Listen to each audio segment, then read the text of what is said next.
Welcome to the Marketing Revolution podcast. This is the underground movement of savage marketers from all over the world. We are not Fortune 500 companies. We are real entrepreneurs with real businesses that have one major thing in mind: to set goals and devour them daily. Because we understand everyone wants to eat, but only savage marketers are willing to do the hunt. Now let's get this revolution started. Hey, what's up, everybody? John Hiley here with the Marketing Revolution podcast and the Marketing Savage Facebook group. Coming to you guys today with another live interview. And this one's extra special because this is the very first time that I've had my boy, Dontae, the motherfucking champ, Smiley, on the podcast. And this is live inside of the Marketing Savage Facebook group. So let me go ahead and introduce you to Dontae, man. How you doing, brother? I'm doing well. How about yourself, man? I just got back to the crib from getting that workout in competition season right now for a few different CrossFit competitions. So training's going hard right now. Yeah, I got you, man. So how many hours a day you working out, man? You're probably like one of the most ripped dudes I know, man. I do about 2 hours a day. About 2 hours a day? Yeah, usually I do a strategic warm-up, some strength work, and then like some kind of Metcon, and then some interval training for conditioning or so. So yeah, how many days a week you do that, man? 5 days. I do Monday, Tuesday, Wednesday. I usually take Thursday off, and then do Friday, Saturday, and take Sunday off. Now wait a second, man. I know I talked to you before. Isn't today Fat Boy Friday? It is Fat Boy Friday. And Fat Boy Friday, I eat whatever and anything that I want, as much as I want. Do it all, baby. Yeah. You want to know something, man? I was like so happy when you told me about Fat Boy Friday. And I went and told my personal trainer about that. I was training with Blair Moan at the time. And he looked at me and he goes, he looked at me, man, and I know that you're going to think this is funny. He goes, "Hey, I'm just going to be honest with you, John." He goes, "This ain't nothing, I'm not trying to spoil what you got going on here. But, I showed him a picture of you, right? I'm showing how Right. rip you are. And I'm like, man, he fucking eats Fat Boy Friday every day, bro. Like, you telling me I got to eat these meals this way and I get one meal a week. Like, what's up with Fat Boy Friday, man? I'm taking it, right?" And he tells me, he goes, just let me just tell you something, man. He goes, "Black guys have better genetics than white guys, John." he looks at me and goes, "You ain't doing Fat Boy Friday, bro." Yeah. Trust me, I don't let a lot about any of my clients, really. Not a lot of them, but not any of them do Fat Boy Friday either. Yeah, so it was hilarious, man. He had to get all quiet and stop, you know what I mean? And stop me and go, "Listen, man, I'm just going to explain this to you, John. You ain't got the genetics Dontae got." That's funny. Oh man. So Dontae, tell us a little bit about yourself, brother. Like where'd you grow up at? Where'd you start? We're going to get into your wrestling career. We want to get into a little bit of your rapping career, man. Tell us a little bit about yourself. Yeah, man. So, all of my family's from Oklahoma City, actually. That's what a lot of people don't know, because I really don't talk about it that often, because we moved to Texas when I was like 3-4 years old. And I'm 33 now. So I don't even remember not one thing about living in Oklahoma. So I don't really ever claim it unless somebody technically asks where I was born. But we moved to Texas when I was young. My parents split early, and I lived with, my mom half of my life up until I was 13. In North Dallas, kind of 635 Webb Chapel area. And then my dad got custody of me at 13. And then he moved me to the Colony, Texas, which was like complete culture shock out of the two. Like the area of North Dallas that I lived in was like 95% ethnic. And then moving to the Colony at the time, it was like 95% white. But it was one of the best things that had happened to me, because it opened up me to more of the world, to be completely honest. You know what I mean? Because all I ever knew was that area that I lived in. And I remember there's only this dude named Andrew, who I still actually talk to today, one of my white homeboys from out there, and this chick named Tia. And they were literally the only two white friends that I had when I lived in Dallas. Only the two that I knew at that, because the rest were Black and Hispanic, just due to the demographics of the area. And then the Colony switched that, man. And it was a little bit of a culture shock. I got into quite a bit of trouble initially when I first moved to the Colony, because the school standards were a little bit different. And I was still trying to get away with a lot of the stuff that I was getting away with in Dallas from, the way that I talked, the way that I acted, and all that kind of stuff. And then, finally after I got suspended once, I got suspended for 2 days for telling this chick to shut the fuck up. And after that, my dad was like, "This is your free one." And he's like, "But if it ever happens again, we're gonna have to go outside and box because you can't be getting in trouble with me having custody of you and stuff." Now he was like, "You got to do better than what I've done. You got to do better than what your mom did and make good grades and be the athlete that you're trying to be." Because I was playing basketball and football back then. And so he had these standards for me. You know what I mean? Because he was somebody that graduated, back in the 70s with a D plus average, you know what I mean, when that was acceptable in the schooling system. So school was never something to him. He had my brother and my sister at very early ages when he was in high school. And so he wanted way different from me. Me being the baby of my parents, he wanted me way different from me than what he had went through. And he always made sure to tell me that. He was always a very honest person about his past, from the trials and tribulations and his own transgressions that he had growing up. But it was one of them situations of like, "Hey man, this is what I did growing up, and this is how it turned out for me. So there's no reason for you to do that because I'm telling you it doesn't turn out well." And it was one of them Mm-hmm. type learning situations where he was like, "I did this for you already, so you wouldn't have to do it because I'm giving you the spoiler alert, giving you the outcome, giving you the finish of the movie." And so I basked in that, man. So I was very focused from that time I got suspended. The rest of the way, you know what I mean? I changed up how I was acting, got focused on school even more, got focused on basketball and football, and I ran track for a couple years as well.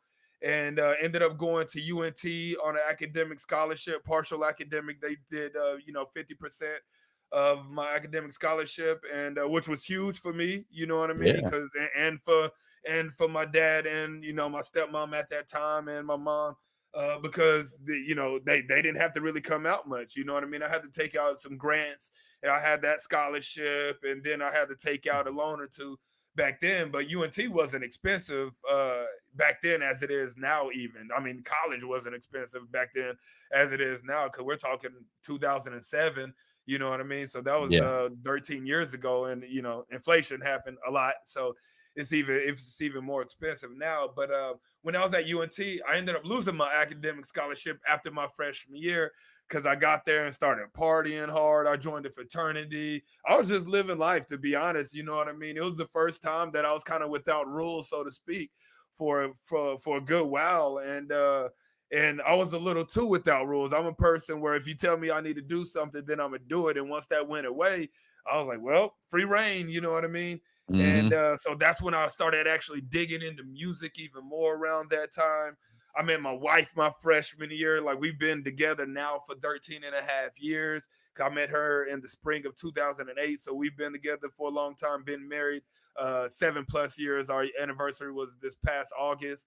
And she got me back on track meeting her, to be honest, because like I said, I met her second semester of freshman year. And then she had heard about Dontae Smiley already because her suite mates in the dorm rooms that we stayed in were some sorority girls that I knew. And so she had heard all about Dontae Smiley at that point by the time that I met her. So she completely played hard to get because she was like, yeah, yeah, I heard you smoke. I heard you party hard. I heard you do this. I heard you do that. And I was like, just give me a chance. Just give me a chance. I was willing to change it all for her. You know what I'm saying? And I took classes with her. I studied with her, did that whole nine. And she got me back on track because she's the one that suggested it. And so I got my stuff together, grade rise. But the more into school that I got as years passed, the more I was actually getting into the music business, and things were actually like super popping for me. And in 2010, I formed a little hip hop group. It was me, my boy Rick Blaine, CLV, a guy named PAT, and D Roy, and they all recorded at my studio for the most part. We all did shows together. We're a whole collective, and we were throwing shows out in Denton, Texas, at Andy's Bar and Haley's venue out there, which were the two prominent venues in Denton, Texas at that time, kind of bridging the gap between some of the what's called the backpack rappers, like those of us that were in college that were rapping, you know, that kind of cool kids type rap, to some of the hood rappers of Denton, some of the street rappers of Denton that I knew back then, and some of, you know, the Beastie Boys style rappers that were out there in Denton as well. There was a white collective out there called Fab Deuce that my man Pudgy B Styles ran. And so I started doing a lot of shows with all these dudes on one show, because it was really kind of like segregated before I started doing that. And not that they didn't know each other, but they knew each other and weren't doing shows together for whatever reasons. But then, you know, come to their realization, because I knew what it was gonna be the whole time, which is why I was doing it. You know, fans just wanted good music at the end of the day. They didn't care where it's come from. These folks didn't care what it looked like. They just wanted good music to be entertained, to be have fun, drinking, release, and hear some good bars. You know what I mean? And so it made for a good time out there. And I ended up dropping out of. I actually ended up dropping out of my junior year of college to fully pursue music, because I was getting huge openings. I've opened up for Travis Scott. I've opened up for Casey Veggies, Waka Flocka, a guy named De Niro Ferrar. I've done South by Southwest for 3 or 4 years back in the day when I was on the grind super hard during that time. I went out to LA to meet with executives and producers and people from MTV and all that kind of stuff that worked for William Morris Endeavor, WME, which is one of the biggest talent agencies in the world. My boy Derek Sanchez set, you know, a lot of that stuff up, who I still talk to Derek today. He was actually at my album listening session and stuff. And, you know, he was trying to put me on, man, because he was working for WME back then. And so he was like, hey, man, if you can make it to LA, I'll handle the rest and getting you in front of people. And he did, man. And it was a great situation. But even with that great situation, it kind of showed me some of the demons and the dark side of the music business, and what it's like to really go out, you know, when you're wanting to make it, to go out with these execs and these high level people. What you kind of have to, so I wouldn't say you have to succumb, but I mean, as most people, I wouldn't say any, but as a lot of people would, when you know you have to kind of live a certain lifestyle to fit in and reach a dream, like being in Yeah. the entertainment business. You know what I mean? You'll arguably sell your soul for it, you know, which back then I 100% was in the zone of doing. You know what I mean? I went into debt during this time to dress a certain type of way. You know what I mean? Like I was with my wife, like I said, because we had been together since freshman year. You know, never cheated, but definitely being around these women, thinking nothing of it. You know what I'm saying? Putting myself in a vulnerable position. You know, back then and stuff like that, with some of the things I was doing and just all the partying that I was doing. And it got me in trouble years down the line when those fun times became full on addictions. And it got to the point where, like, I couldn't see myself doing anything but partying all the time. Throughout the day, I wanted you know, a room full of people while I was recording, and we would be like on syrup or cocaine, smoking, drinking, whatever, you know what I mean? We were in the zone recording 10 hours a day, just try to live this dream out, you know what I mean?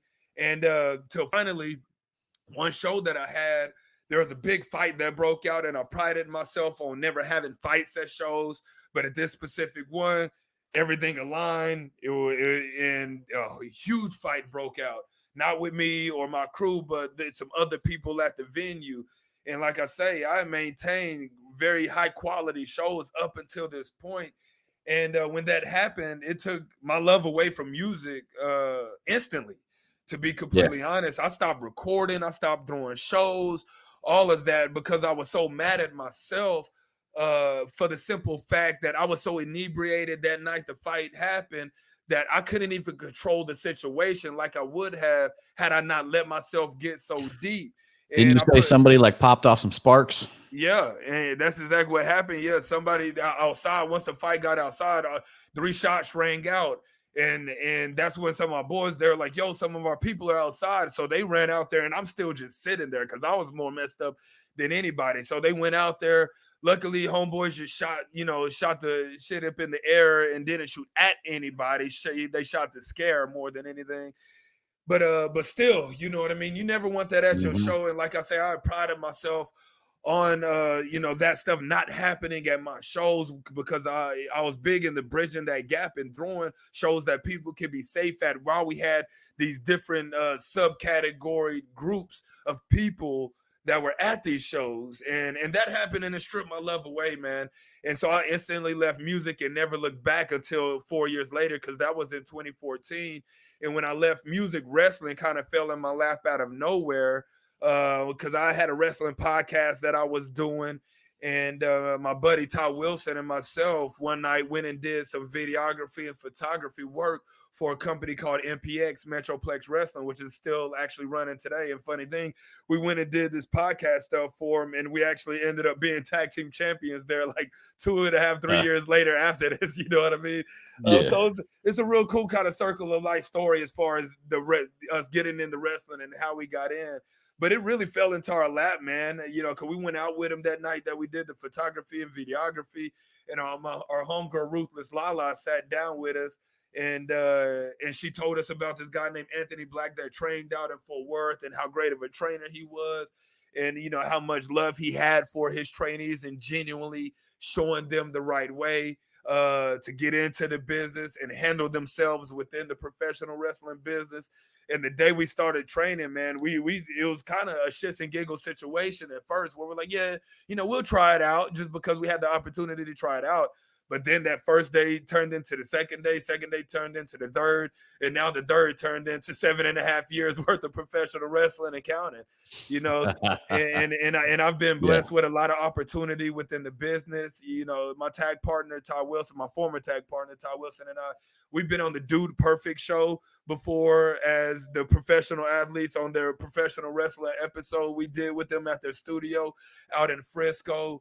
I've been blessed with the opportunity of being on AEW TV, which is a major promotion that comes on TNT, and they also have two shows on YouTube actually, called AEW Dark and AEW Dark Elevation, which they got a lot of wrestlers, so they make sure they get their shows in whenever they can, which is awesome, because it gives guys like myself an opportunity to be on this big platform to showcase myself.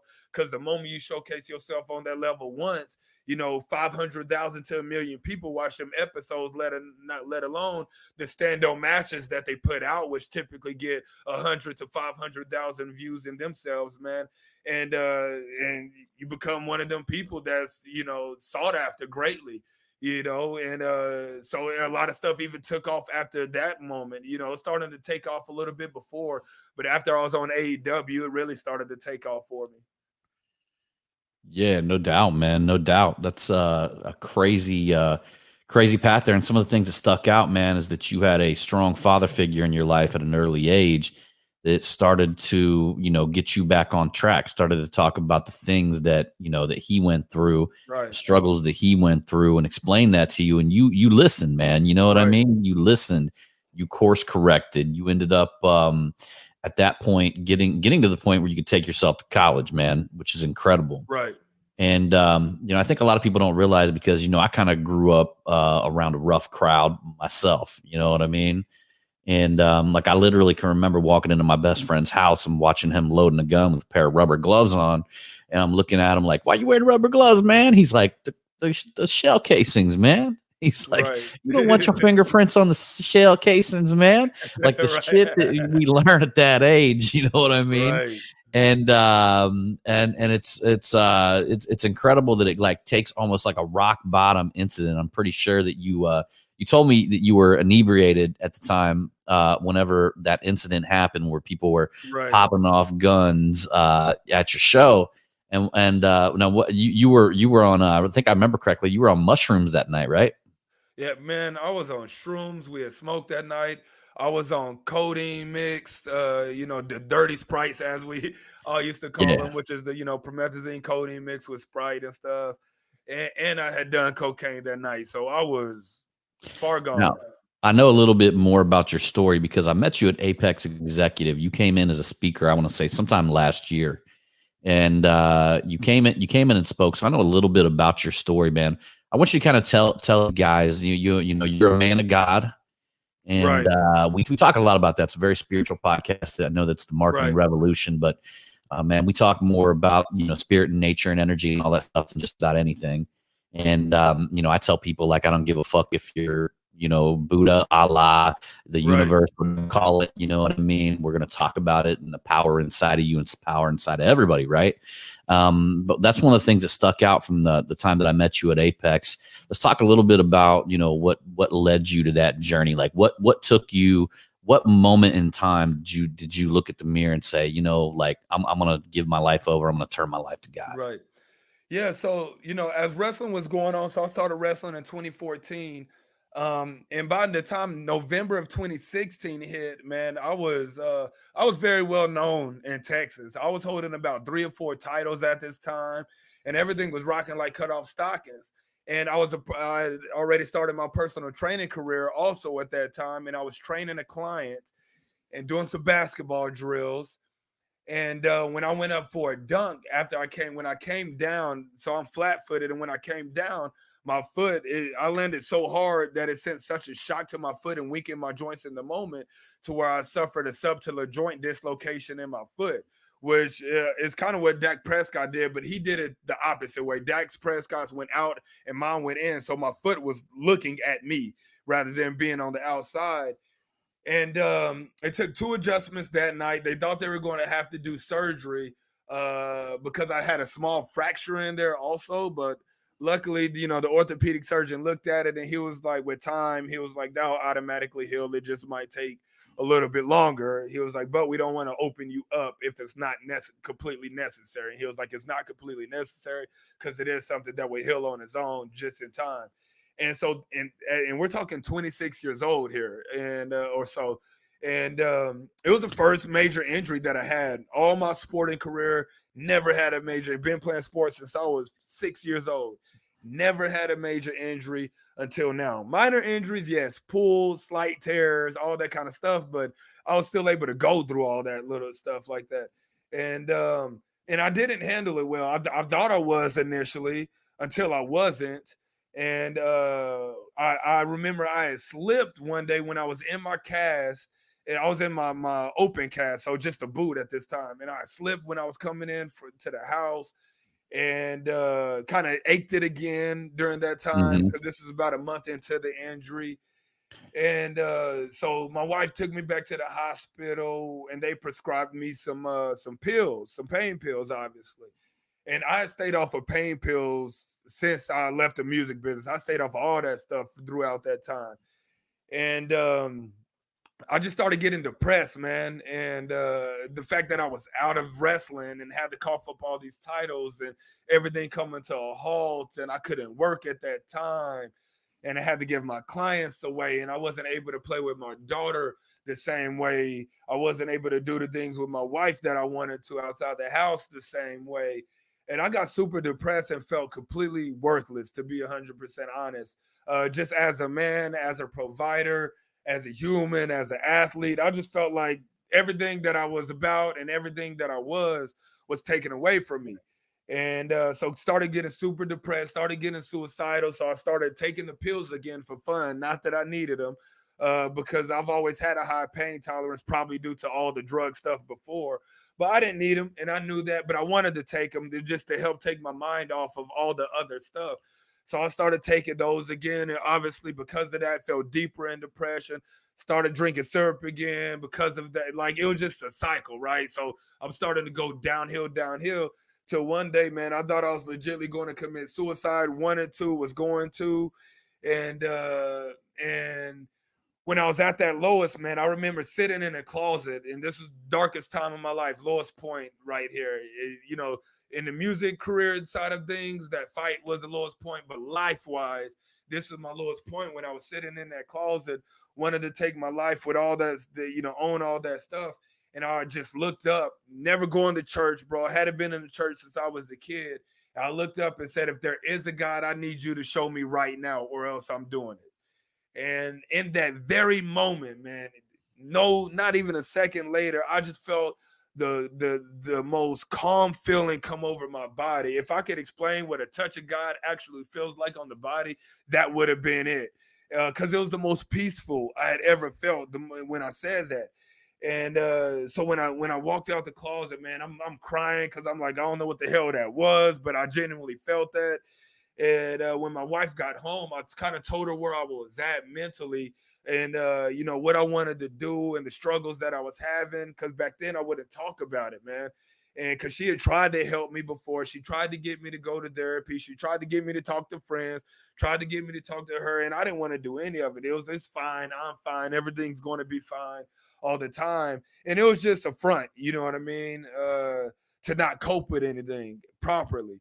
And so she was like, I've tried everything that I could, that I could have. So what do you think that you need to do to get through this? And I had a client, Ali Makahi, who invited me to Elevate Life Church like 2 or 3 years prior, but I still had the invite card that she had given me in my wallet. And so I was like, how about we go to church, you see what that's about, because I'm missing something spiritually. And for the, and also I felt that I would be ignorant if I didn't read the sign that I was just given earlier that day when I was sitting in the closet, because I said, if there is a God, I need you to show me. And at that time, I didn't know if it was him. I didn't know if a wind gust came into the closed closet, but a sign was a sign and I took it. So I felt like that's what I needed to do to at least try. And so that was actually on a Friday when I was in that element. And that Sunday we walked into Elevate Life Church for the first time. And Josh Kraft was preaching, who was Keith Kraft's the head pastor's son. And Josh was preaching. And I remember the word of the year that year in 2017 was grow. And the quote of the year was, when you grow through what you go through, you create breakthrough. And during the sermon that Josh is preaching, I kept hearing it and hearing it and hearing it and hearing it. And man, I remember just bawling, sitting there, my face in my hands. Wife just had her hand on my leg, and not knowing what's going on still, but knowing I'm feeling something that I've never felt before. And once again, it was just the most calming, peaceful feeling, where I just felt like I needed to let any of my trials and tribulations, any of my own transgressions, my own problems, my own addictions, my own shortcomings, during this sermon that Josh is preaching, all I felt was like, hey, it's time to let it go. You know what I mean? Because today's the last day that you're ever going to feel like this again. And that's kind of what I got out of that sermon that he was preaching, with the quote that he was quoting. That was a quote of the year, and really honing into the word of the year also, and adopting it, since the word of the year was grow. And I gave my life that day when they did the prayer of salvation at the end of the service.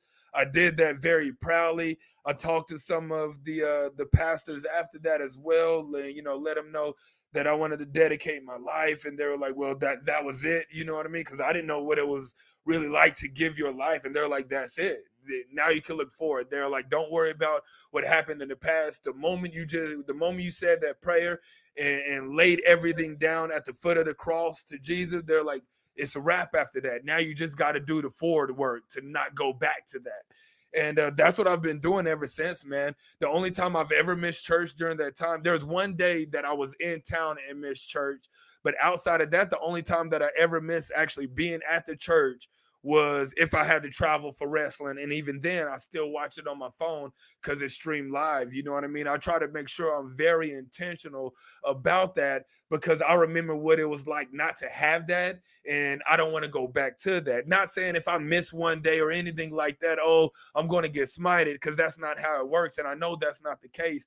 But for my own sake, I want to make sure I'm intentional and deliberate and living by design, by staying the course and the element that I feel like for me and my wife and our family that we have need to be going. And it's what I need to do, because it starts with the man, then it goes to the spouse, and then it goes to the family. Because she could have been going to church all that time before I said, hey, let's go here, because I think that's what it needs. But she wasn't. Why? Because they typically follow us in that instance. It's up to us to kind of lead the house in that element.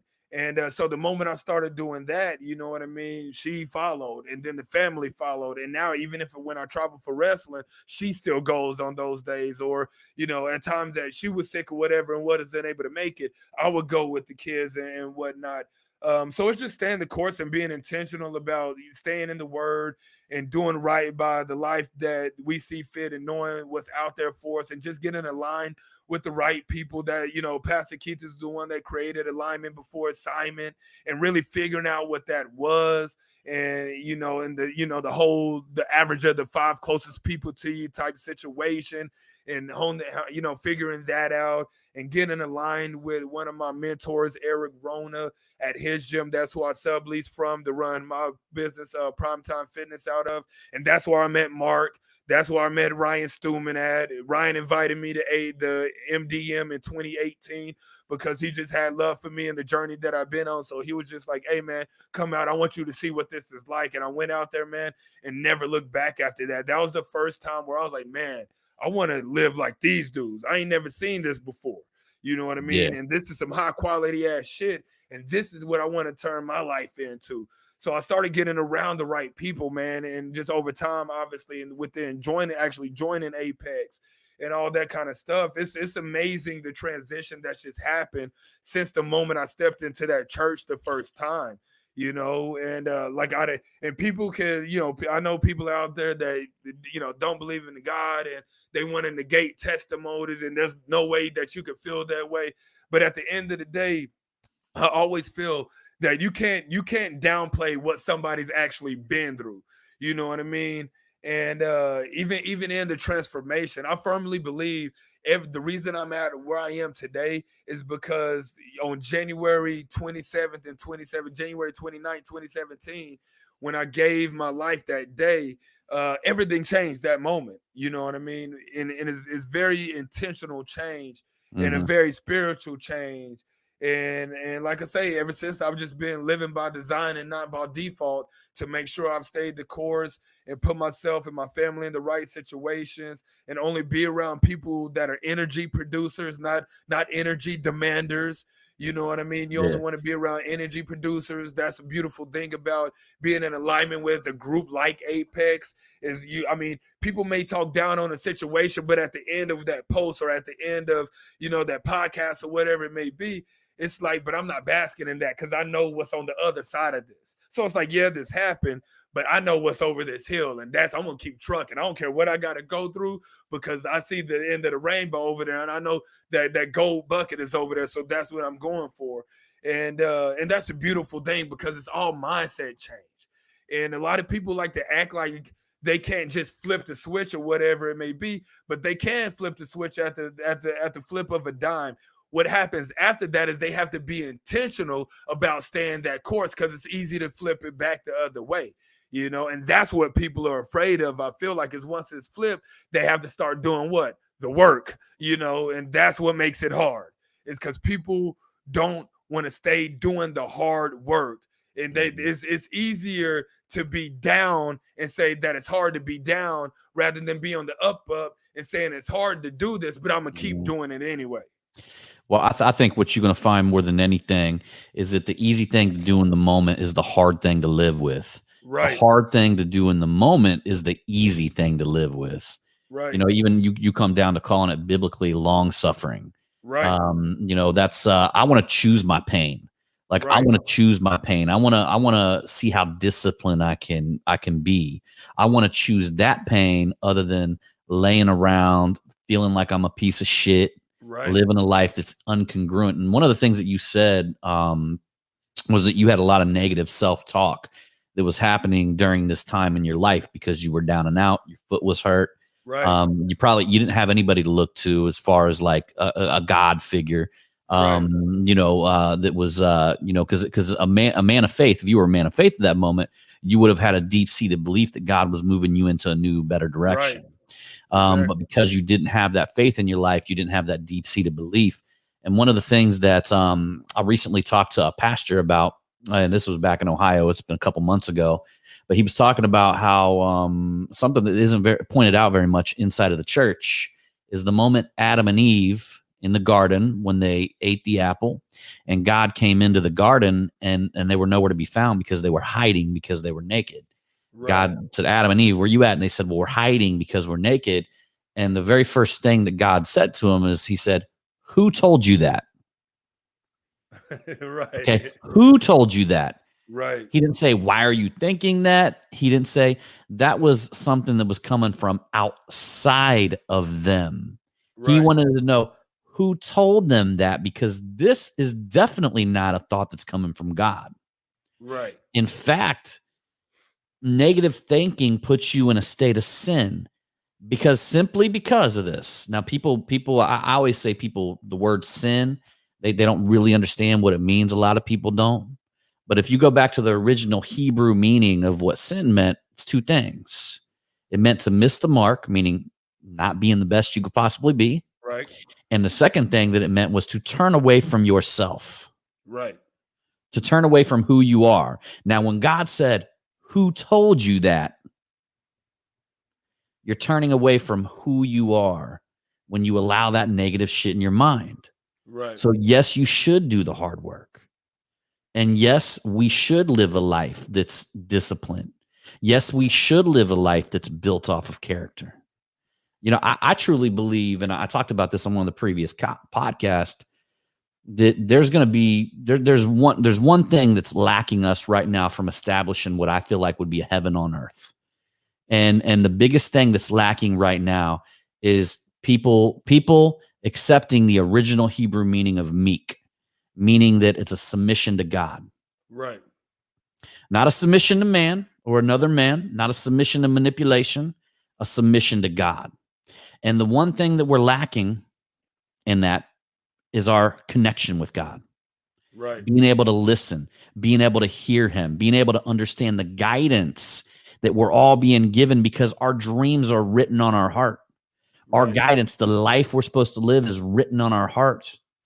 He's speaking to us every moment of every day. My mom used to say, listen to your conscience. Your conscience will tell you what. You know what? Your conscience is God guiding you in every moment. We all know Right. what the fuck is right and what the fuck is wrong. Right. Okay? We know what the fuck. We want to play off like we don't know, but we fucking know Right. what is right and what is wrong. And when you deviate from what is right and what is wrong in your heart, you're moving towards sin. And the thing I learned is the wicked flee when nobody's in pursuit, and the righteous are as bold as a fucking lion. And I can contest to that, because I've been fucking wicked, and I've had my moments of righteous. I'm not near as good as what I want to be, but I'm fucking on that journey right now. You know what Right. I mean? And everybody's always on that journey, and I think that's what's forgotten is sometimes you work hard to be so perfect. The thing that makes the church, and when I say church, I don't mean the building, I mean the people. The thing that makes the church, man, is the fact that we're all imperfect. You know what I mean? Because the point is to always be striving to do better. And I was talking to somebody the other day, not too long ago, on another podcast, just talking about everything going on in the world, right? Everybody wants everybody to have these same thoughts. Everybody wants everybody to have these same principles, and just everything to be black and white, right or wrong. And I was like, I get what you're saying and why you would want that, but what's forgotten is God made all of us the way that we are for a specific reason. He says that we need to become one, not one with each other, but one with Him. And to be able to do that, you have to have different minds. You have to have different demographics of sort, right? I like to just use the phrase subcategory groups. You have to be in all these different subcategory groups of people to come together in times like today to be in one with Him. You know what I mean? Because if we can make it through this, it's going to be because of Him and only Him. Because we've showed already with what's going on right now, when we follow the flesh, when we follow our own ideals or whatever it may be here on this earth, and the thing that's going on, separation happens. We lose friends over posts and all the craziness that's gone down. You know what I mean? And that's a beautiful thing, man. I think is that everybody is all different and we are all imperfect. But what's missing is, like you say, that connection, right? We're supposed to become one through connection with Him and realize that Mhm. we're all children of the most high. You know what I mean? And we're all children of the kingdom, and we all have positions up there if we make that connection. But that, once again, that's the one thing that is Mhm. missing right now is people are wanting to stay separated and not become one with Him, because a lot of people are like, no, there is no God, and this is right and this is wrong and this is right and this is wrong, and it's causing such a clusterfuck of shit in the world that a lot of stuff is going haywire right now. You know, I mean, we what see I've it every learned, day. man. What's You know that? what I've learned?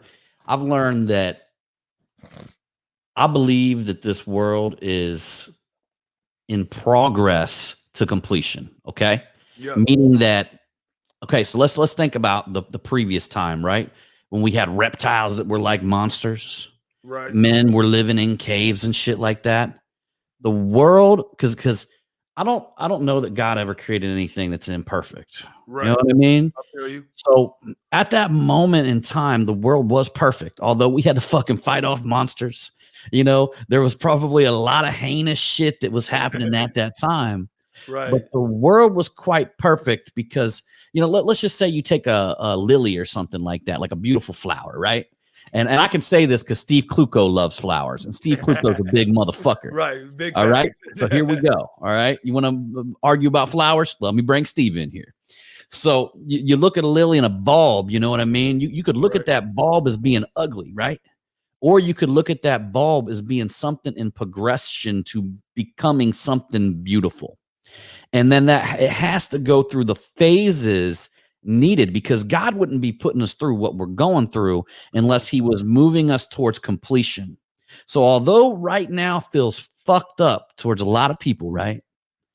It's actually quite perfect. There is a fucking plan. I have a deep-seated belief that this world's not going to fucking evil, man.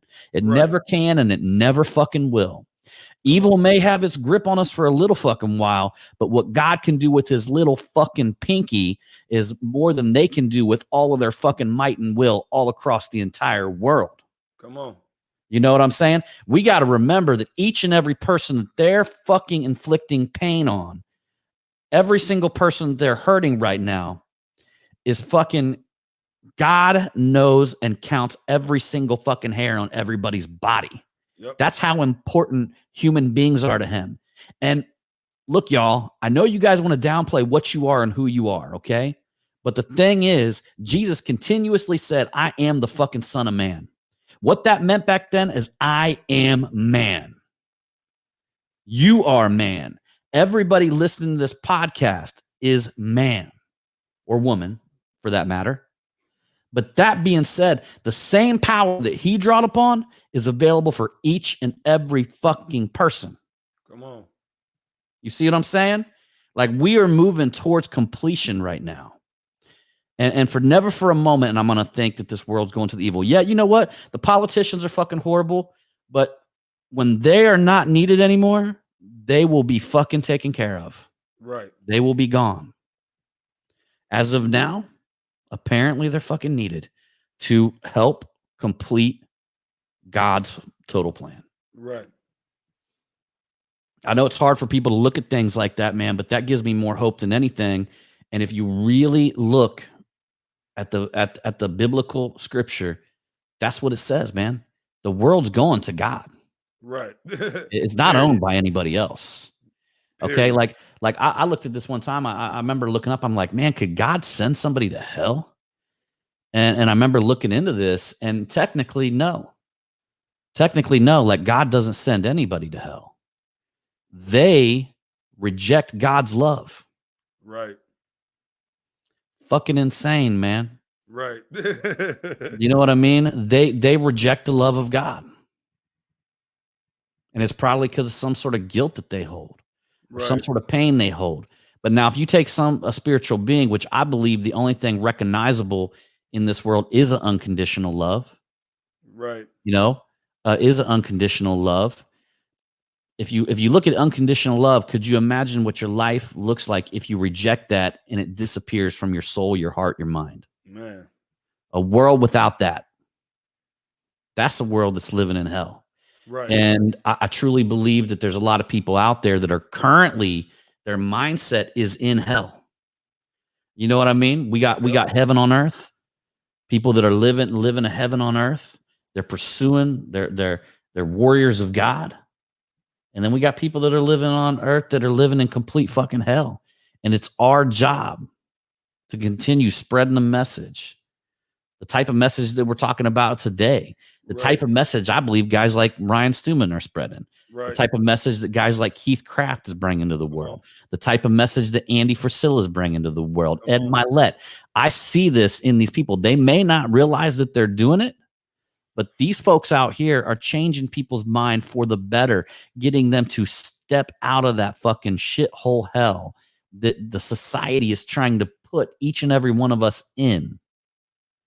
They profit from us being in this mindset. Right. Okay? You got to understand this is not a war versus black versus white. This is not a war of vaccinated versus unvaccinated. This has and always will be a war of good versus evil. Come on.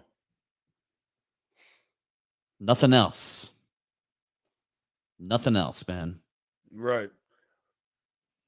And it takes being a vessel one way or another. That's why when people have platforms, we got to be stewards and do right by our platforms. You know what I mean? Wrestling puts me in front of a lot of people. The music business and the music that I record now, the music since I've been back recording and dropping albums into it since 2018, speaks differently. And I'm trying to drop messages in the music compared to me just rapping about the bullshit material stuff that I was previously back in the day when I was doing music. Now there's a lot more substance and concepts and thought processes that go into it because one, I know with the platform that I have, more people are obviously going to be listening as I get back into it and drop albums and this and that. And I want to make sure I'm spreading a good life-bringing word throughout my music. You know what I mean?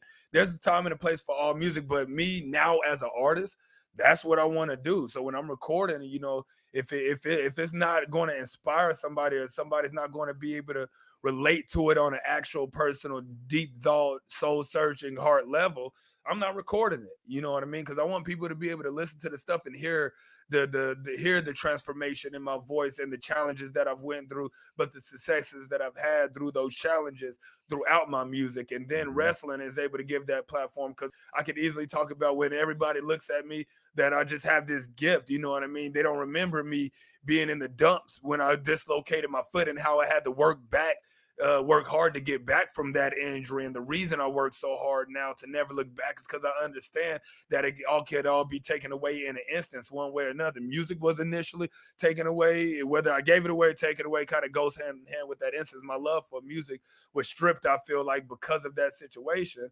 And then I had to refine it. And obviously getting saved brought me to that light. Was like, it almost like right after I got saved, I was like, oh my God, I have this new word to talk about now in music. So that's when I got back into music. And with wrestling, I turned that test into my testimony as well, being from going from that injury and being comfortable back then to accepting more challenges and speaking on hard work and how I came back from this injury and the reason I don't take anything for granted and why I have so much gratitude for where I'm at today and the things I'm able to do. I have full understanding and perspective over the stewardship and positions that I have now compared to back then. Well, I think you hit something. Not only is it a platform, but for all the people out there that may, you feel like y'all don't have a platform. Actually, you fucking do. Your platform is your life, okay? It's the way you live. It starts in your household. It begins in your household. It begins with teaching your children and not preaching, but living, okay? There's a big difference because you are going to influence more people by living a life of intention, living a life of greatness, okay? And yeah, you do want to live a great life. You want to live a great life, but that shit starts by being great at tiny things, being a great husband, being a great father, being a great neighbor, being a great person in your community, being a great business owner. All of these things accumulate to a great person. And for a long time, nobody's going to notice. But one day, people are going to start turning to you, asking you for advice. People are going to start turning to you as a leader because they will see what you're doing and they will begin to associate you with that of a great person. I talked about this before, my friends. Like Abraham Lincoln didn't become great when he stepped into the White House. The day that he stepped into the White House, he didn't become great. He was a fucking great. He was great at lumberjack. He started out as a great lumberjack, and then he became a great backwoods lawyer. Right. And this habit of becoming great at what you're doing now will serve you in the future as you move forward. Okay. Right. So at the end of the day, that's what we're sitting here talking about. We're talking about challenging yourself to become great, a movement towards greatness. Right. And man, there's nothing better, in my opinion, that you can do for your community, for your world, for your children, for the people around you, is to just show up as the best version. You're gonna fucking live a way happier life. You know what? The idle man is the unhappy man. Okay. The man that sits idle is fucking unhappy. Okay. I got a problem with that because I think that I should be doing way more than what I'm doing, almost to the point where it's impossible. Right. So sometimes I got to take a step back. I got to take a step back, and I got to realize, you know what I mean, that it's not a fucking, you never want to become that guy that's driving through traffic, like weaving in and out of people and shit like that. Right. But then you pull up at a stoplight and they're right beside you, right? Come on. You know, right. that motherfucker just put everybody's life in danger for nothing. Right. And sometimes I feel like we try to be that person in life, but that's a push away from God. In fact, that's a step into a mindset of scarcity, because you're telling the world that there's not enough, that you got to be erratic, that you got to be crazy, that you got to get it before anybody else can. It's the equivalent of being in prison and eating your food real fast before somebody comes and steals it from you, right? Because you're scared you ain't going to get any more. Right. And where fear lives, you cut off your connection, man. Come on. You cut off your connection. Where gratitude lives, fear can't exist. Come on. Okay? So that's the shit that we're talking about here, my friends. That's the shit we're talking about. You don't need to be, Dontae Smiley. You don't need to be John Hiley. You don't need to be Ryan Stewman, Sean Whalen. You don't need to have these platforms to share your greatness. You just need to do things in your own life for the people around you in a fucking great way. And you can choose, everybody can choose to do that now. Correct. You don't got to wait for some big fucking moment. You can choose you right now to change your fucking entire life. And that all begins with doing very, very small things in a great way now. So that my friend, I think that's a wrap, brother. You gonna let us know where we can find more information, where people can connect with you, Dontae? Yeah, most definitely. The all-in-one spot is DontaeSmiley.phonesites.com. Also, all my social medias are at Primetime Living. Primetime Living. That's with the G at the end, not an N. Right on, man. Right on, Dontae. Well, my man, I appreciate the story. It was awesome having you on the Marketing Revolution podcast. And for everybody out there, as usual, we're going to see you on that next one. Yes, sir.